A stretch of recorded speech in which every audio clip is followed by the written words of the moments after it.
Assalamualaikum warahmatullahi wabarakatuh.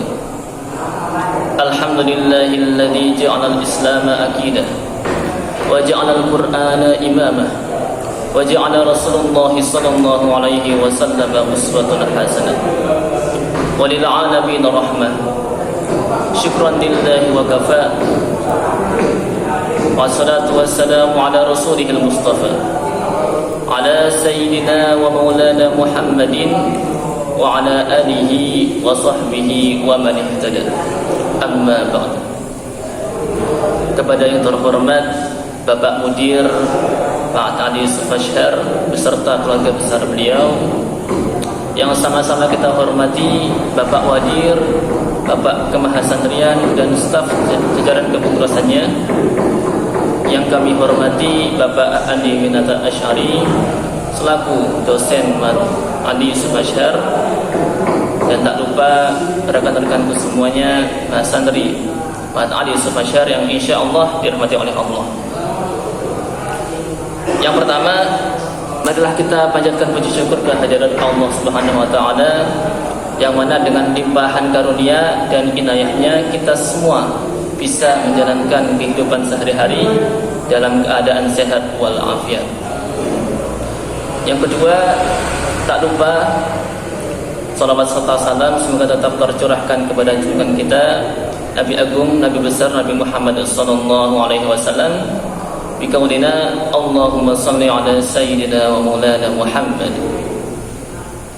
Baik, pada kesempatan yang baik ini, pada kesempatan yang sebarokah ini, kami Nahjadin Mustafa akan membawakan kajian untuk mengetahui teori nasikh wal mansukh pada surah-surah Al-Quran, yakni pada surah An-Najm, Al-Qamar, Al-Waqi'ah, Al-Mujadalah, dan Al-Hasyr.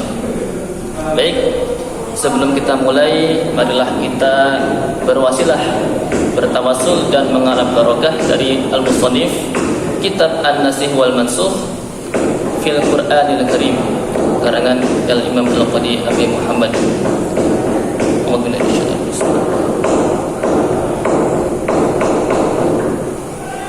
Al-Fatihah. A'udzu billahi minasyaitonir rajim. Iyyaka na'budu wa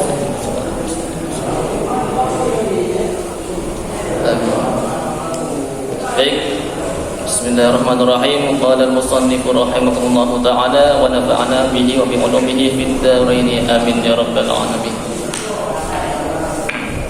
Surah An-Najm.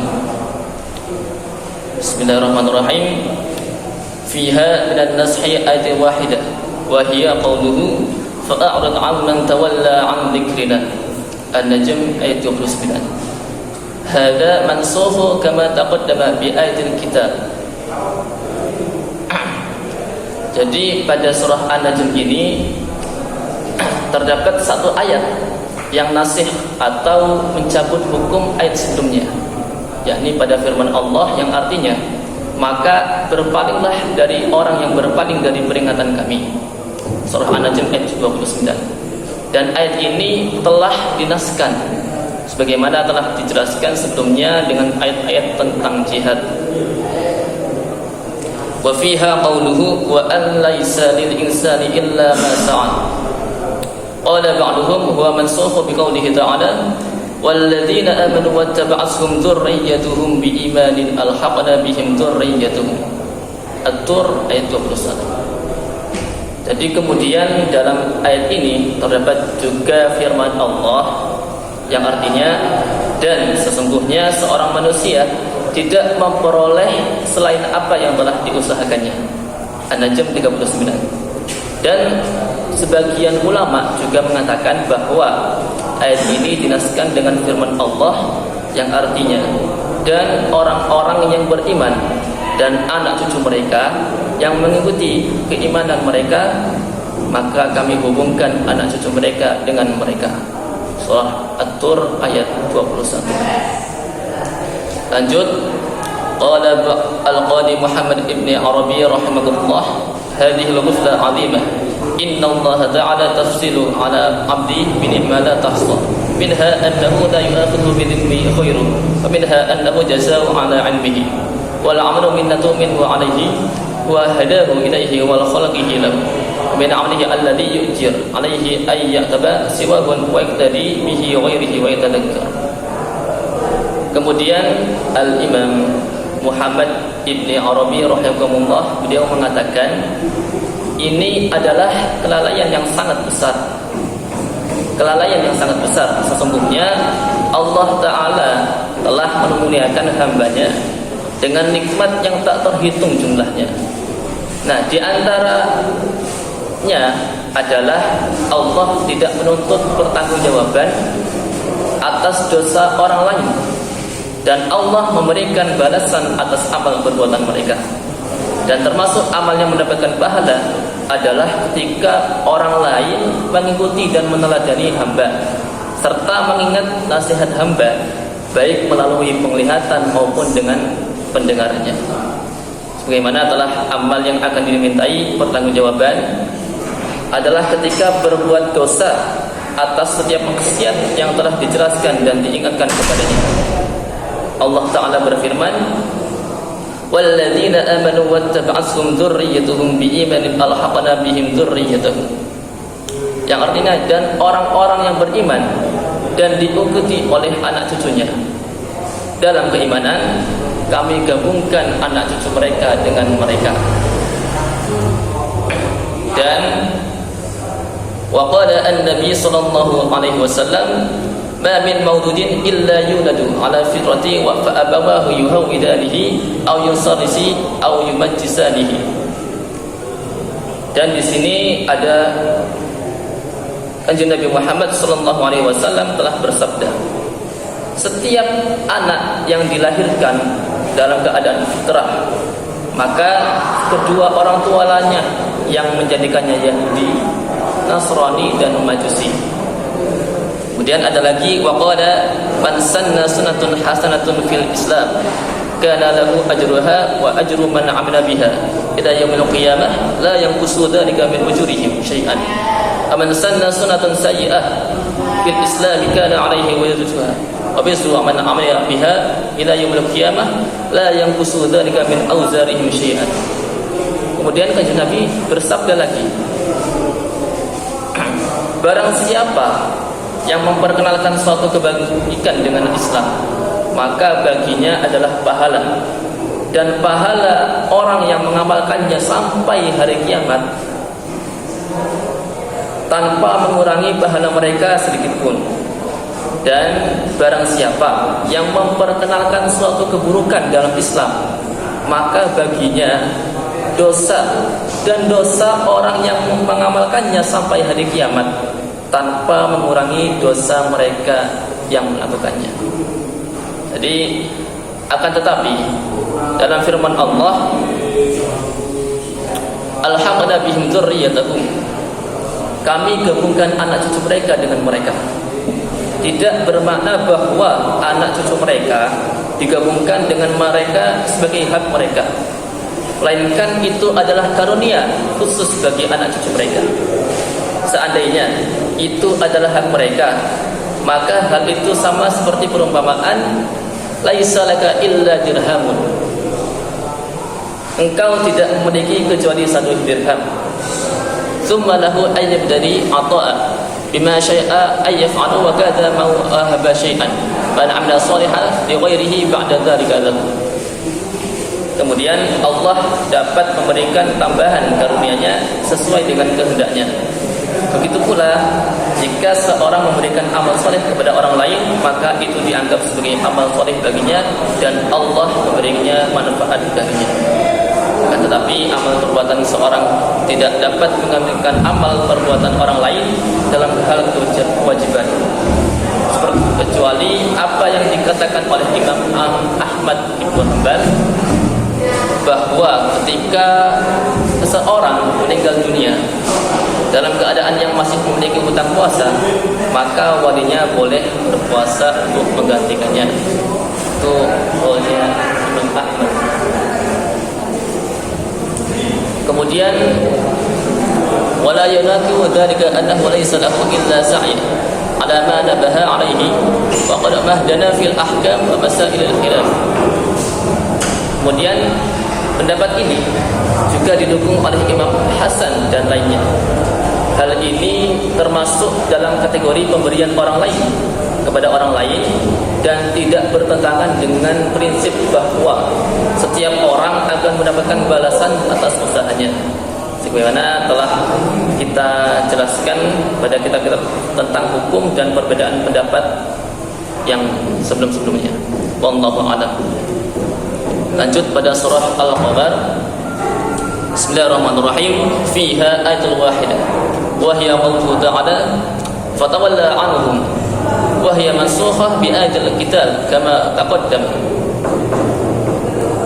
Jadi pada surah Al-Qamar di dalamnya ini terdapat satu ayat yang terdiri atas firman Allah yang artinya maka berpalinglah engkau dari mereka. Al-Qamar ayat 6. Ayat ini telah dihapuskan atau dimansuh oleh ayat tentang jihad sebagaimana telah dijelaskan sebelumnya. Dan wa qauluhu ta'ala yauma yad'u da'i ila syai'in nukur kalamul mu'taf. Dan firman Allah pada hari panggilan menyuruh kepada sesuatu yang mengerikan. Al-Qamar ayat 6 merupakan kalimat yang memiliki makna yang sangat dalam. Itulah yang ada surah Al-Qamar Nasih wal Mansuh. Kemudian lanjut pada surah Al-Waqi'ah.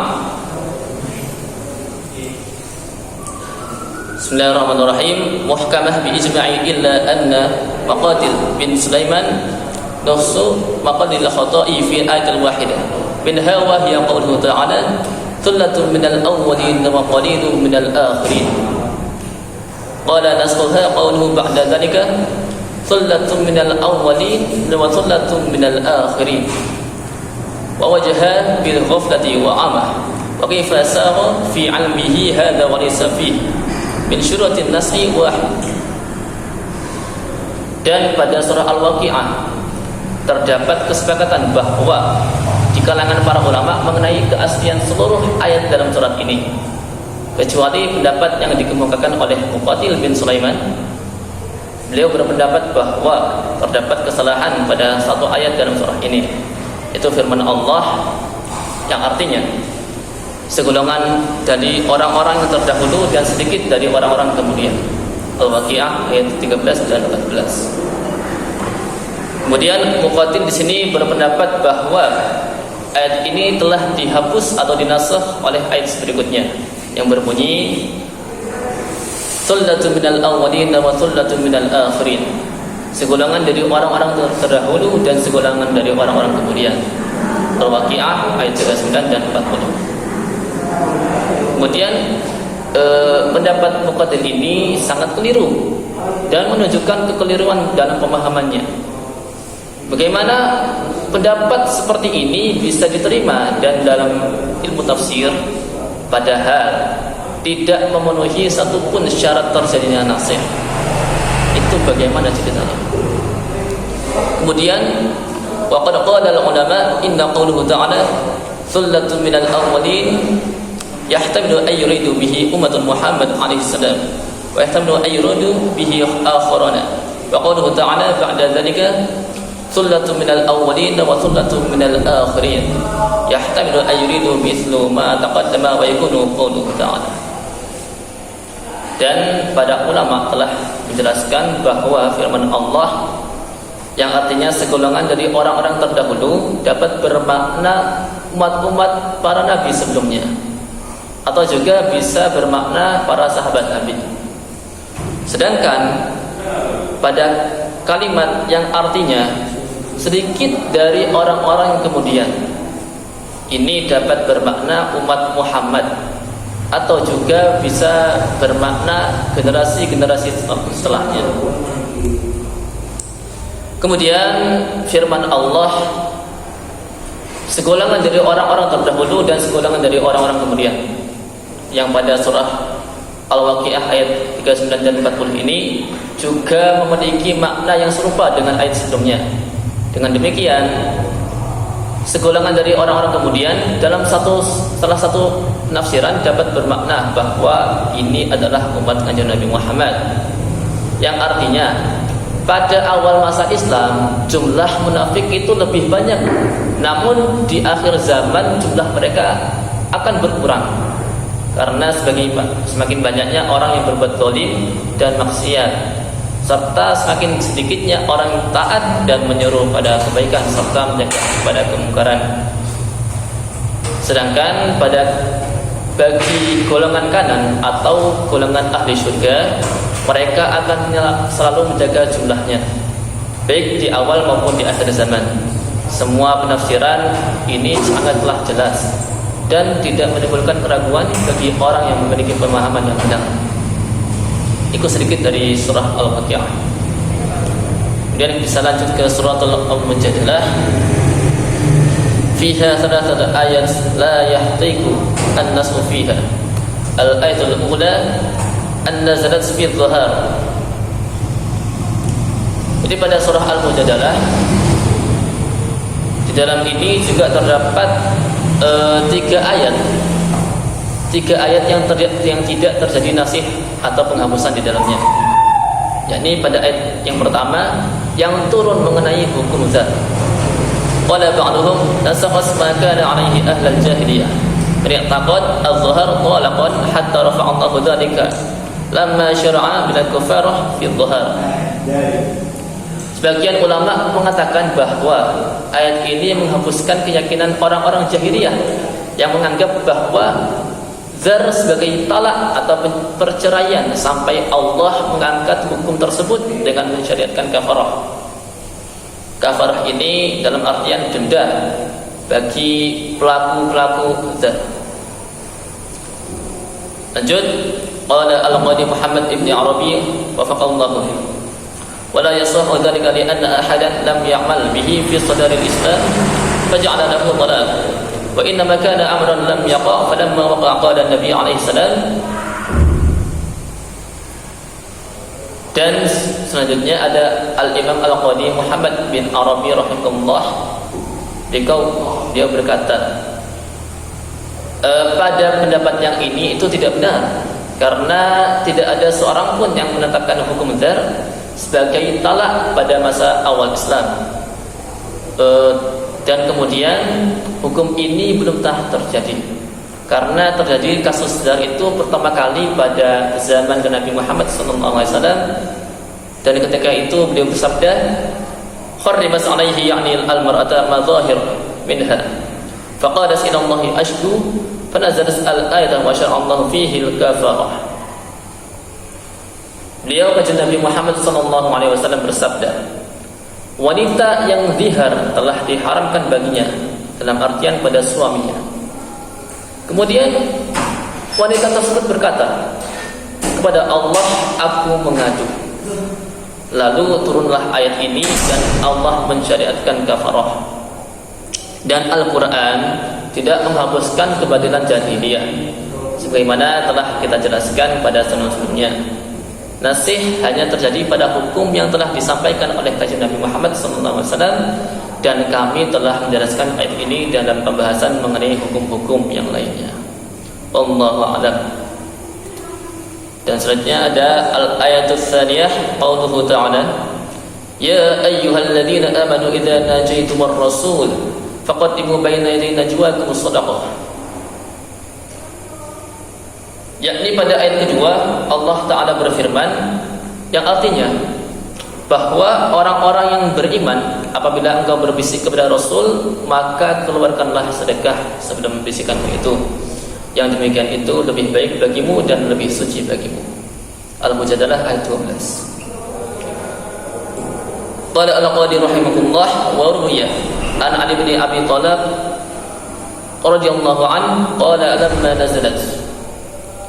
Kata Al-Qadi atau Al-Hakim, semoga Allah merahmatinya, diriwayatkan dari Ali bin Abi Thalib radhiyallahu an, dia berkata, nazalat ya ayyuhalladzina amanu idza najaitumur rasul faqaddimu baina yaday najwakum shadaqah. Beliau berkata ketika ayat ya ayyuhalladzina amanu idza najaytumur rasul faqaddimu fa inna ilayna najwaakum shadaqah itu turun. Qala li an-nabi, Nabi bertanya kepadaku, ma tara, apa pendapatmu? Qultu dinaron, saya berkata 1 dinar. Kemudian Rasulullah berkata, la yutiqunahu, mereka tidak mampu. Qultu fanisfu dinarun, aku menjawab 1/2 dinar. Kemudian qala la yutiqunahu, mereka tidak mampu. Dan qultu fakam, qultu syu'air, aku berkata 1 syu'air, atau dalam artian ukuran yang tertentu. Kemudian qala innaka lazahidun, kemudian Rasulullah bersabda, sesungguhnya engkau adalah yang sangat zuhud. Kemudian turunlah ayat ashfaqtum an tuqaddimu baina yaday najwaakum shadaqat, pada ayat Al-Mujadalah ayat 13. Dan ini adalah hadis yang sanadnya tidak sahih dan terdapat banyak riwayat lain yang lemah, sehingga tidak perlu dibahas. Sebenarnya ayat tentang najwa atau bisikan ini kemudian dihapus atau dinasakh. Begitu pula pendapat-pendapat yang lain yang batil dan riwayat-riwayat yang lemah, seperti pendapat yang mengatakan bahwa ayat ini dihapus oleh ayat tentang zakat, atau pendapat yang mengatakan bahwa kaum muslimin merasa keberatan dengan ayat ini, maka tidak ada manfaatnya untuk mendalami hal ini dalam hal-hal serupa. Al-ayatul tsalitsah qauluhu ta'ala la tajidu qauman yu'minuna billahi wal yawmil akhir yuwadduna man hadda Allah wa rasulahu walau kanu aba'ahum. Dalam firman Allah Al-Mujadalah ayat 22 sampai akhir ayatnya, ayat ini adalah yang bertentangan dengan firman Allah, la yanhakumullahu 'anil ladzina lam yuqatilukum fid dini wa lam yukhrijukum min diyarikum an tabarruhum wa tuqsitu ilaihim innallaha yuhibbul muqsitin. Maka ada kelompok yang mengatakan bahwa ayat dalam surah Al-Mumtahanah menghapus ayat dalam surah Al-Mujadalah.